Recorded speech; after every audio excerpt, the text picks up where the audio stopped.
তত্ত্ব ৰূপ পালে কেনেকৈ তাৰ পৰা অহংকাৰ হ'ল, কেনেকৈ তাৰ পৰা পঞ্চভূত, পঞ্চ তন্মাত্ৰা, পাঁচ জ্ঞানেন্দ্ৰিয়, পাঁচ কৰ্মেন্দ্ৰিয় কেনেকৈ আহিলে সৃষ্টি, এই সমস্ত কথা জানিবৰ কাৰণে তৃতীয় স্কন্ধ অধ্যয়ন কৰিব লাগিব।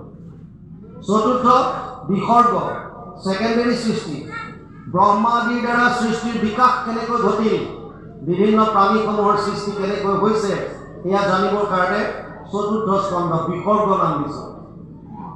পঞ্চম স্কন্ধ লক্ষণ হৈছে স্থান, ভূগোল আৰু খগোল। খং মানে আকাশক বুজায়।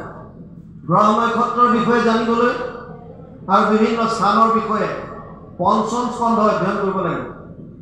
ষষ্ঠ স্কন্ধ পোষণ, কোটি কোটি ব্ৰহ্মাণ্ডত যিমান জীৱৰাশি আছে এই সমস্ত জীৱ চৰাচৰ সমস্তকে প্ৰভু ভগৱন্তই কেনেকৈ পোষণ কৰি আছে এয়া জানিবৰ কাৰণে ষষ্ঠ স্কন্ধ অজামিল উপাখ্যান, বৃত্তাসুৰ বধ, চিত্ৰকেতুৰ উপাখ্যান, বিভিন্ন আখ্যান উপাখ্যানৰ দ্বাৰা বৰ্ণনা কৰিছে।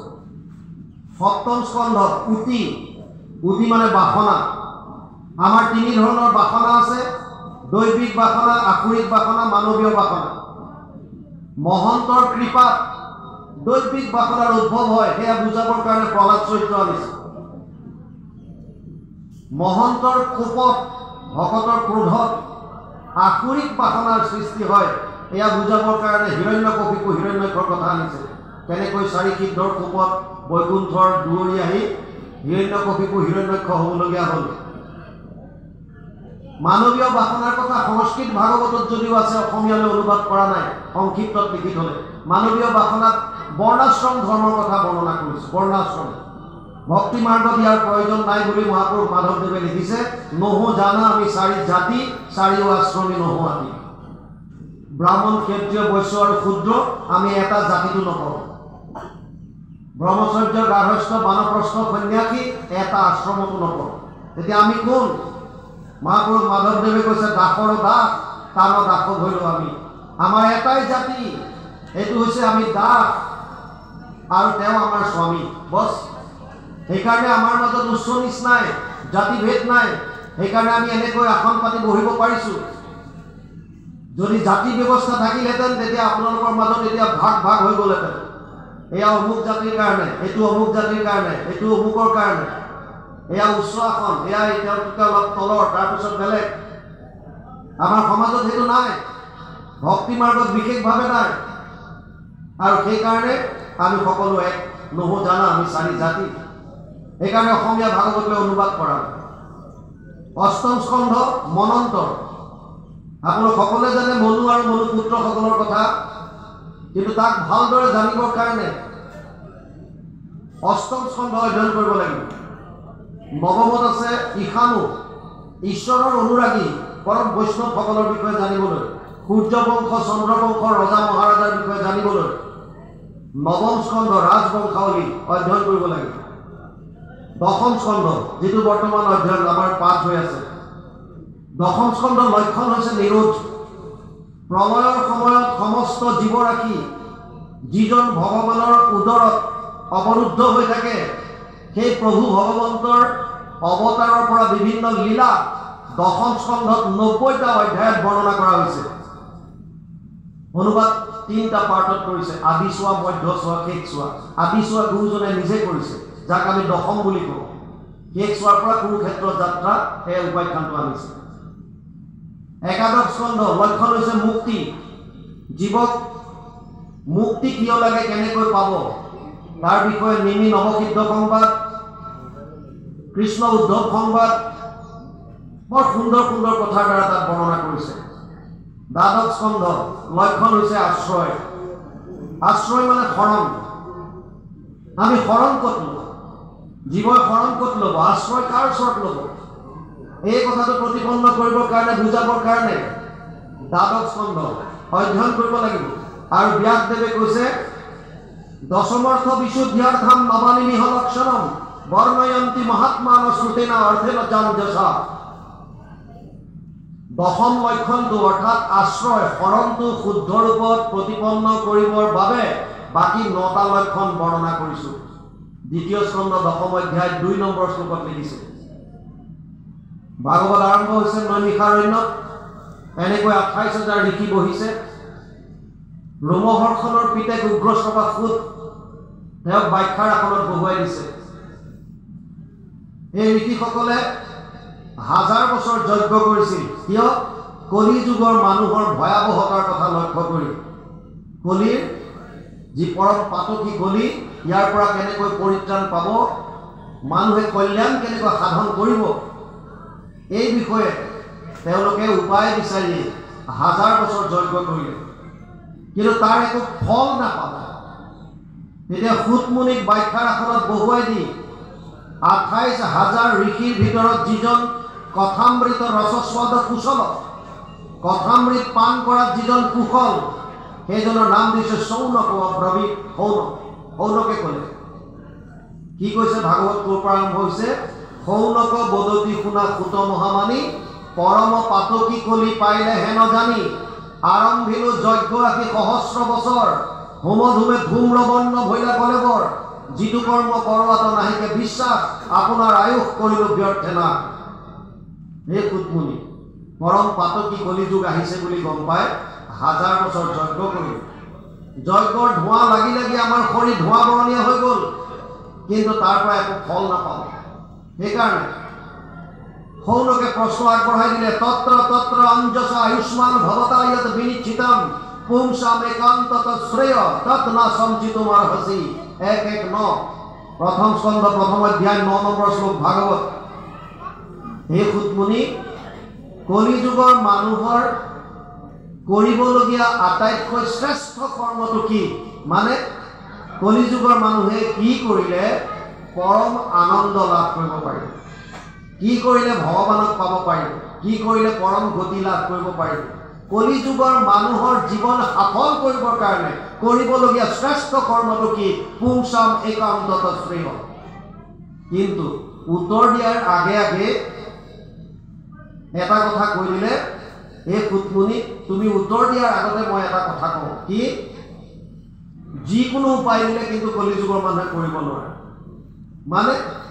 মানে যদি সুতমুনিয়ে ক'লেহেঁতেন, যদি পৰম আনন্দ কোনোবাই পাব বিচাৰিছে, তেওঁ 1000 বছৰ তপস্যা কৰক, 1000 বছৰ যজ্ঞ কৰক। কলিযুগৰ মানুহৰ কাৰণে এইটো অসম্ভৱ, নোৱাৰে কৰিব। কিয়? প্ৰায়ে না অল্পায়ুষ সভ্য কল অস্মিন যুগে জনা, মন্দ সুমন্দ মতয়ু মন্দ্য ভাগ্য হি উপদ্ৰতা। 1:10 কলিযুগৰ মানুহৰ আয়ুস কম, প্ৰায়ে না অল্পায়ুষ, আৰু বুদ্ধিহীন, ভাগ্যহীন। কলিযুগৰ মানুহৰ 8টা বস্তু হ্ৰাস পাব। ভাগৱতে কৈছে, ততচ্চ অনুদিনম ধৰ্মম সত্যম শৌচম ক্ষমা দয়া কলেন বলেন ৰাজন মংসতি আয়ু বলম স্মৃতি। 12:2-1 দ্বাদশ স্কন্ধ 2য় অধ্যায় 1ম শ্লোক ভাগৱত। ধৰ্ম, সত্য, শৌচ, ক্ষমা, দয়া, আয়ুস, বল, স্মৃতি, 8টা বস্তু কলিযুগৰ মানুহৰ হ্ৰাস পাব। সৌনকে কৈছে, হে সুতমুনি, যিটো উপায় দিবা, এনেকুৱা এটা উপায় দিয়া যাতে এই অল্প আয়ুসৰ কলিযুগৰ মানুহে, যাৰ স্মৃতি শক্তি কম, যাৰ বুদ্ধিহীন, যাৰ ভাগ্যহীন, তেওঁলোকে যাতে সহজতে কৰিব পাৰে, একে সহজ উপায় দিয়া। লগতে কৈছে, তুমি এইটোও নাভাবিবা যে আমিবিলাক একেবাৰে অজ্ঞ আৰু অনপঢ়, আমি একো পঢ়া শুনা কৰি অহা নাই, তুমি যিটোকে ক'বা তাকে মানি ল'ম না, সেইটো মিছা। 28 সহস্ৰ ঋষি বেদত প্ৰধান, চব বেদজ্ঞ। প্ৰশ্ন কোনে কৰিছে? পৰম বেদজ্ঞসকলে। কিয়? কাৰণ তেওঁলোকে কৰাৰ পাছত সেইটোৰ প্ৰতি শ্ৰদ্ধা নাইকিয়া হ'ল। কৈছে, কৰিলোহু যজ্ঞ ৰাখি সহস্ৰ বছৰ, হোম ধুমে ধূম্ৰবৰ্ণ ভৈলা কলেভৰ, যিটো কৰ্ম কৰোৱাত নাহিকে বিশ্বাস। সেইকাৰণে প্ৰশ্ন আগবঢ়াই দিছে। সৌনকে কৈছে, হে সুতমুনি, আমাৰ সমস্যা এটা হৈছে কি? শাস্ত্ৰ বহুত আছে, বিভিন্ন শাস্ত্ৰ আছে, যিটো বৰ্তমান সময়তো প্ৰাসংগিক হৈ আছে, আৰু বিভিন্ন শাস্ত্ৰত বিভিন্ন মাৰ্গৰ কথা কৈছে। মই সেইকাৰণে প্ৰায় অনুষ্ঠানত কওঁ, আপোনালোকে কোনো মানুহক দোষাৰোপ নকৰিব। কোনোবাই যদি কৰ্মকাণ্ডত কৰি আছে, তেওঁলোকৰ একো দোষ নাই। কিয় নাই?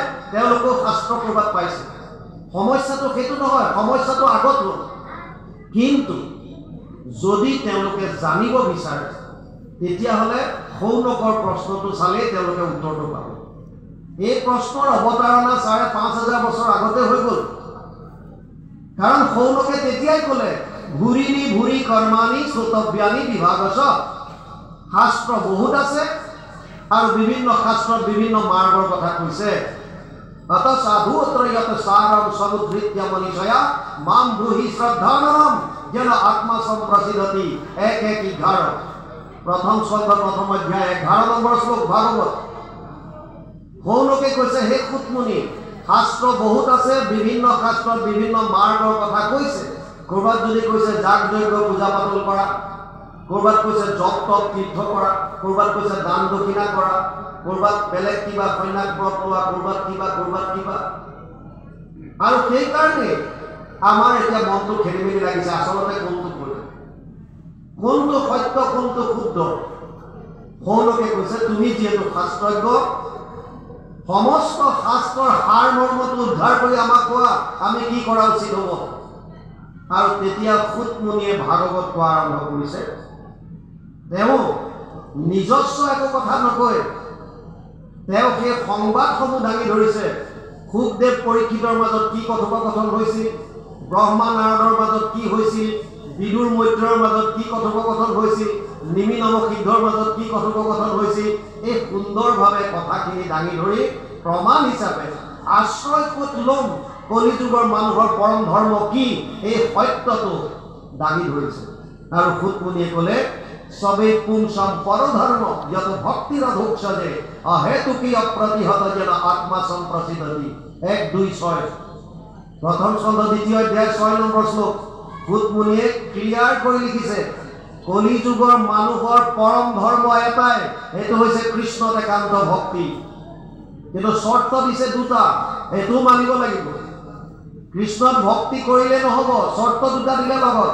এটা দিছে অহেতুকি, এটা দিছে অপ্ৰতিহত।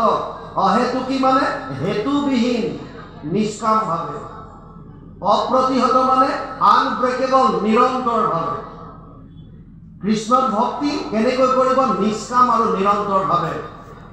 যদি কোনোবাই নিষ্কামভাৱে কৃষ্ণক যদি ভক্তি কৰিব পাৰিছে, যদি কণ্টিনিউটি ৰাখিছে কৃষ্ণৰ প্ৰতি, এনেকুৱা নহয় যে বিপদ আহিল ৰাম নাম ল'লো বিপদো গ'ল বাদ দিয়া।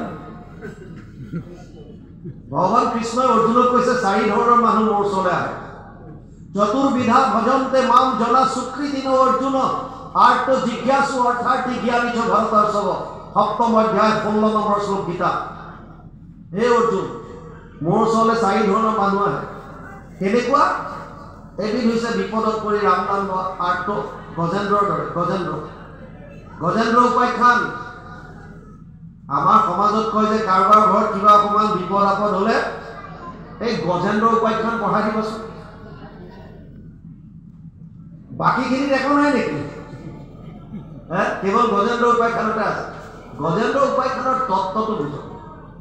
গজেন্দ্ৰৰ শৰীৰত যেতিয়া বল আছিল, তেতিয়া তেওঁৰ মিতিৰ কুটুম পালি পহৰীয়া ১০০জনমান লগত থাকে, পাংগু পাংগু।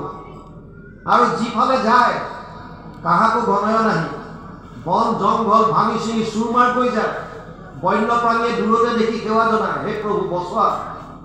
এনেকুৱা পাৱাৰ।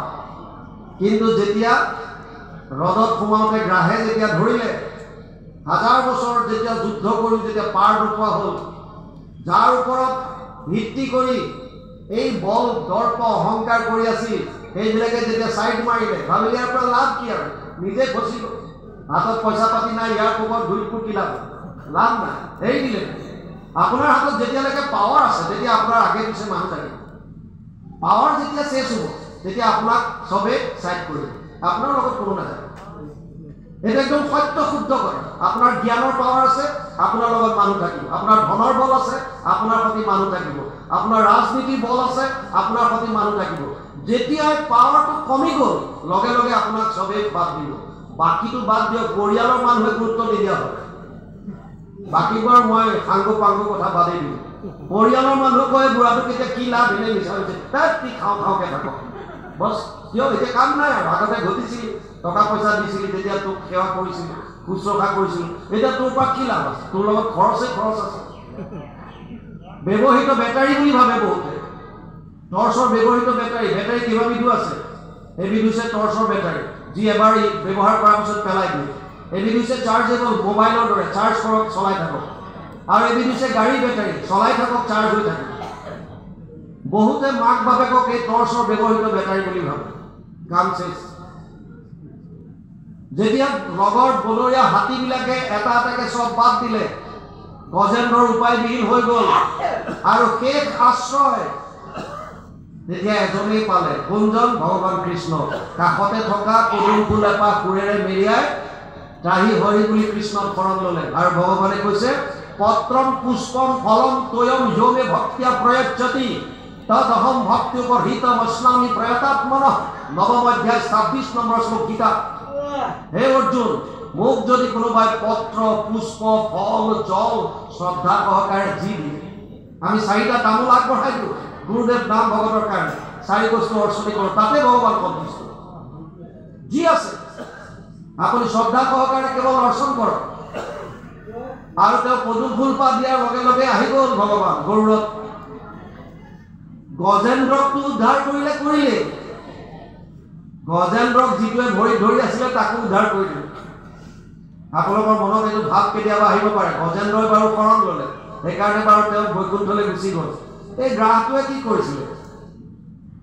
গ্ৰাহটোৱে এটা অতি সুন্দৰ কাম কৰিলে। কি কৰিলে? ভগৱানৰ দাসৰ চৰণত ধৰিলে। ভকতৰ চৰণত ধৰাৰ লগে লগে ই মুক্তিৰ পাত্ৰ হৈ গ'ল, তাৰ পাপ মোচন হৈ গ'ল।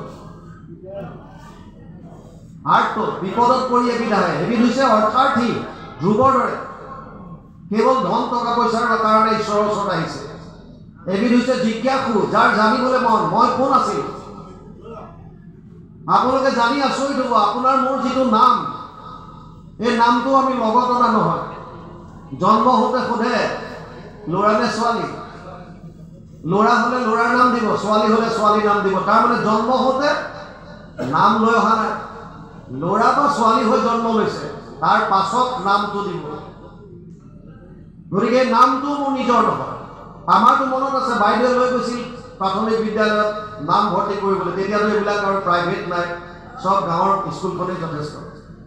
ছাৰে সুধিলে কি নাম দিওঁ? ইয়াৰ বোলে ৰন্তু শইকীয়া বুলি দিওঁ। দিলে ৰন্তু শইকীয়া, বছেছ। তেতিয়াৰ পৰা ৰন্তু হ'ল। তাৰ আগতে কি আছিল কোনে জানে? নামটো নিজৰ নহয়। তেতিয়াহ'লে মই কোন? মই ক'ৰ পৰা আহিলোঁ? কি কৰা উচিত?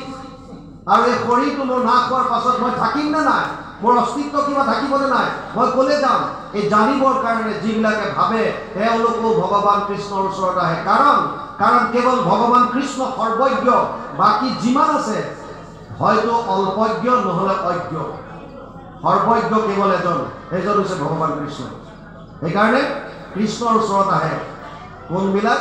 যাৰ জানিবলৈ মন। আৰু এবিধ হৈছে জ্ঞানী, যিসকলে জানিলে মানুহৰ জনমটো সফল কেনেকৈ কৰে। সফল কৰাৰ উপায় ঘোষাতটো মহাপুৰুষ মাধৱদেৱে লিখিছে। হৰি চৰণে শৰণ লৈলো এ হৰি নাৰায়ণ, মানৱী জনম সফল কৰিলো এ হৰি নাৰায়ণ। আমি গাইহে আছো, শৰণটো লৈছো নে নাই? আৰু কীৰ্তনত গুৰুজনাই কৈছে, মনুষ্য শৰীৰ পাই যিটো নৰগণ, নকৰে তোমাৰ যদি শ্ৰৱণ কীৰ্তন, বিফলে জনম গৈলা ভৈলা সৰ্বনাশ, জীৱন্ততে মৰা কিন্তু ভাতৃৰ নিশ্বাস।